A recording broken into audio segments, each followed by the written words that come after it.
Fonction de transfert. Donc la fonction de transfert est égale au rapport entre la tension de sortie et la tension d'entrée. On sait qu'on est un ampli idéal, c'est-à-dire que ampli idéal, et puis on est en mode linéaire. Quand on est en régime linéaire, ça veut dire que V- égale V+.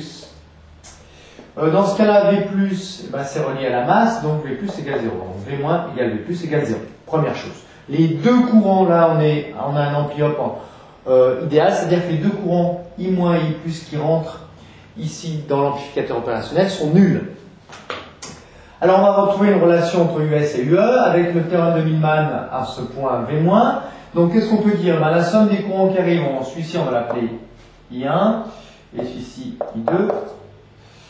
Millman c'est rien d'autre que la loi des nœuds en termes de potentiel, donc on va dire que I1 plus I2 égale 0, puisque les courants qui partent, c'est I- et I- égale 0. Que vaut I1? Eh bien, la tension I1, c'est égal au potentiel ici, qui est égal à UE,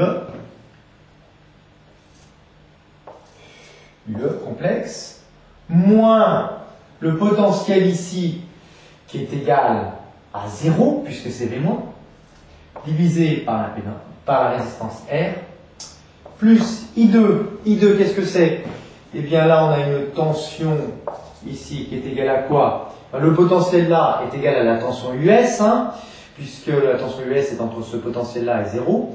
Donc là, on a US moins le potentiel ici qui est égal à V- mais qui vaut 0, divisé par l'impédance que je vais appeler Z.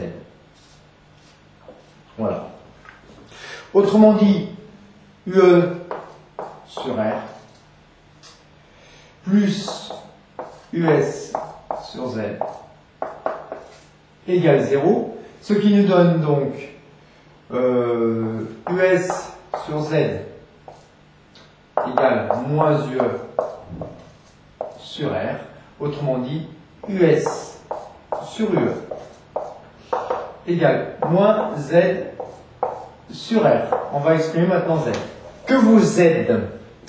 Z, c'est deux impédances en parallèle. Donc, Z égale R fois l'impédance du condensateur 1 sur JC oméga, divisé par R plus 1 sur JC oméga. On multiplie tout par JC oméga en haut et en bas, ça nous donne donc R sur 1 plus JRC oméga. On remplace Z dans l'expression, donc la fonction de transfert égale moins Z qui est moins R sur 1 plus JRC oméga multiplié par 1 sur R.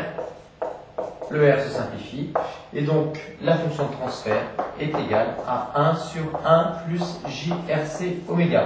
Au passage, c'est bien homogène, 1 sans unité, 1 sans unité, RC des temps, oméga des secondes moins 1, sans unité. Voilà la fonction de transfert, on va pouvoir la tracer maintenant. Une petite erreur, évidemment, j'ai oublié le signe moins devant.